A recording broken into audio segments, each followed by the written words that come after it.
رویے درست ہوں۔ ہمارے مسلمانوں کا طرز عمل یہ ہوتا ہے کہ رمضان میں عبادات کرتے ہیں، نوافل پڑھتے ہیں، تلاوت کرتے ہیں، 6 قرآن ختم ہو گئے، 8 ختم ہو گئے۔ اب یہ ظاہری عبادات ہیں۔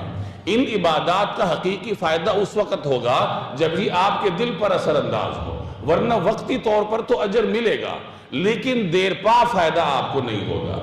اور اس کا نتیجہ آپ دیکھتے ہیں کہ رمضان میں مسجدیں آباد ہوتی ہیں، لیکن جیسے ہی چاند نکلتا ہے عید کا، شوال کا، مسجدیں ویران ہو جاتی ہیں۔ عید کے دن کوئی آدمی بندہ بشر مسجد میں نہیں ہوتا، امام بیچارہ خود ہی نماز پڑھتا ہے یا پڑھاتا ہے 1-2 بندوں کے ساتھ۔ اور رمضان کے بعد مسجد کو لوگ ایسے بھول جاتے ہیں جیسے مسجد کبھی دیکھی نہیں تھی، کوئی تعلق ہی نہیں تھا، ساری عبادات بھول گئے۔ وہی لوگ جو رمضان میں 20 تراویح پڑھتے تھے، 8 تراویح پڑھتے تھے یا جتنا بھی، وہ رمضان کے بعد فرض نماز میں نہیں آتے، عید کے دنوں میں فرض نمازوں میں نہیں ہوتے۔ وجہ کیا ہے؟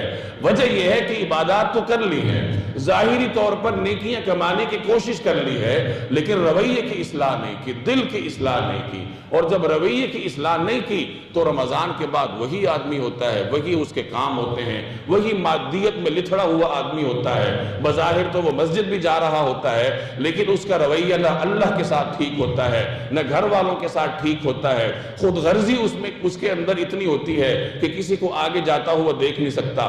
دفاتر میں کھینچتانیاں ہوتی ہیں، تعلیمی اداروں میں کھینچتانیاں ہوتی ہیں، لوگ ایک دوسرے کے پیسے دباتے ہیں، نماز بھی پڑھتے ہیں، دوسروں کا حق بھی مارتے ہیں۔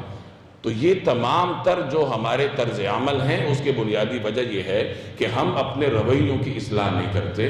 تو رسول اللہ صلی اللہ علیہ وسلم کا یہ فرمان یاد رکھیے کہ رمضان غمخواری کا مہینہ ہے، صبر کا مہینہ ہے۔